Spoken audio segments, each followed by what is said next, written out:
Professor Nageswara వివాదానికి, తెలంగాణ వాదానికి ఏంటి సంబంధం?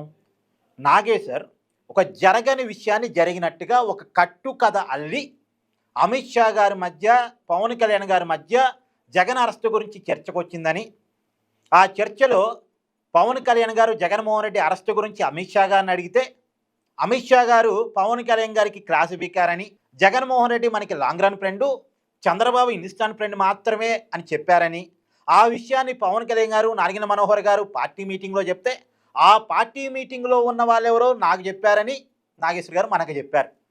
అంటే ఇక్కడ జనసేన పార్టీని, పవన్ కళ్యాణ్ని ముందుగా గెలుక్కుంది నాగేశ్వర్.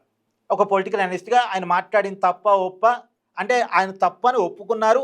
ఆ కామెంట్స్ వెనక్కి తీసుకున్నారు. ఇక నాగేశ్వర్ మాట్లాడింది తప్పు, అది ఆయన చెప్పుకున్నారు తప్పు, నేను కామెంట్స్ వెనక్కి తీసుకుంటున్నానని.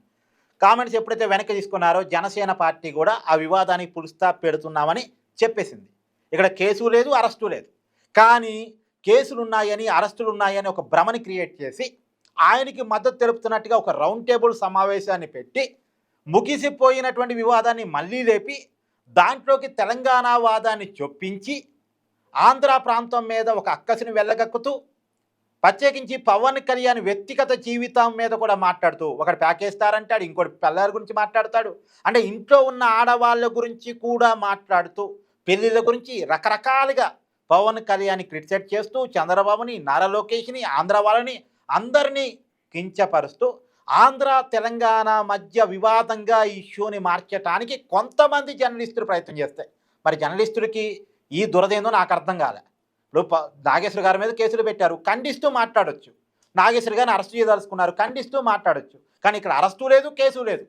కానీ ఆ పేరుతోటి ఆంధ్ర వాళ్ళ మీద, ఆంధ్ర నాయకత్వం మీద ఇష్టం వచ్చినట్టుగా పిచ్చి పిచ్చిగా వ్యక్తిగతంగా మాట్లాడారు కొంతమంది జర్నలిస్ట్. సరే, అక్కడ జర్నలిస్టులు ఏదో వాళ్ళ స్పృహ కోల్పోయారు అనుకుంటే, ఇంకో ఇవాళ ఎమ్మెల్యేలు స్టార్ట్ చేశారు. మందుల శామ్యులు, అనిరుద్ రెడ్డి ఆంధ్ర ప్రాంతం మీద ఇష్టం వచ్చినట్టుగా మాట్లాడే ప్రయత్నం చేస్తున్నారు.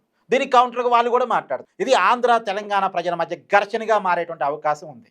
అసలు నాగేశ్వర్ తెలంగాణ వాదం తరపున ఏమైనా మాట్లాడా? తెలంగాణ వనరులు ఏమైనా ఆంధ్రలో దోచుకుపోతుంటే ఆ సబ్జెక్ట్ మీద మాట్లాడా? కాదు కదా. ఇది పూర్తిగా పొలిటికల్ కోణం. దీంట్లోకి తెలంగాణ వాదాన్ని ఎందుకు లాగుతున్నారు? తెలంగాణ భాష మీద దాడి జరిగిందా? తెలంగాణ యాస మీద దాడి జరిగిందా? తెలంగాణ వనరులు దోచుకుపోతున్నటువంటి సందర్భంలో ఈ మాట ఏమన్నా జరిగాయా? కాదు కదా. అప్పుడు ఆంధ్ర వాళ్ళు తెలంగాణ వాళ్ళ మీద ఏంటి కేసులు అంటే, మా మీద మాట్లాడటం మానేయండి, మా రాజకీయాలు మాట్లాడటం మానేయండి అని ఆంధ్ర వాళ్ళు అంటారు. మరి దీన్ని తెలంగాణ వాళ్ళు యాక్సెప్ట్ చేస్తారా? నాగేశ్వర్ యాక్సెప్ట్ చేస్తాడా? నాగేశ్వర్ అంతర్జాతీయవాదం, జాతీయవాదం, తెలుగు రాష్ట్రాలు, మిగతా రాష్ట్రాల్లో ఉన్న రాజకీయాలు అన్నీ మాట్లాడతాడు కదా. మరి యువతల యాక్షన్ ఉన్నప్పుడు అవతల రియాక్షన్ ఉంటుంది కదా. దీంట్లోకి తెలంగాణ వాదాన్ని లాగుతారు ఎందుకు? రెండు ప్రాంతాల మధ్య, ఇరు వర్గాల ప్రజల మధ్య చిచ్చు పెట్టడానికి ప్రయత్నం చేస్తారు ఎందుకు? ఇలా చిచ్చు పెట్టడానికి ఇడని ఎజెండా ఉంది. ఆ ఇడని ఎజెండా ఏంటో నేను త్వరలో బయట పెడతాను. నేను ఒక ఓపెన్ ఛాలెంజ్ విసురుతున్నాను. ఇప్పుడు ఈ వివాదానికి, తెలంగాణ వాదానికి సంబంధం ఏంటో ఎవరైనా చెప్పగలరా? ప్రొఫెసర్ నాగేశ్వర్ చెప్పగలడా? నేను గన్ పార్క్ దగ్గరికి, తెలంగాణ అమరవీరుల స్తూపం దగ్గరికి రావటానికి సిద్ధంగా ఉన్నాను. టైము వాళ్ళే చెప్పానండి, డేటు నాగేశ్వర్ గారినే చెప్పానండి. నేను రావటానికి సిద్ధంగా ఉన్నాను. అసలు వివాదానికి, తెలంగాణ వాదానికి సంబంధం ఏంటి? నాగేశ్వర్ చెప్పగలడా? లేదు ఎమ్మెల్యేలు చెప్పగలరా? నేను ఓపెన్ ఛాలెంజ్ విసురుతున్నాను. నేను తెలంగాణ అమరవీరుల గన్ పార్క్ దగ్గర బహిరంగ చర్చకు సిద్ధం. మీరు సిద్ధమైతే నాకు చెప్పే ప్రయత్నం చేయండి.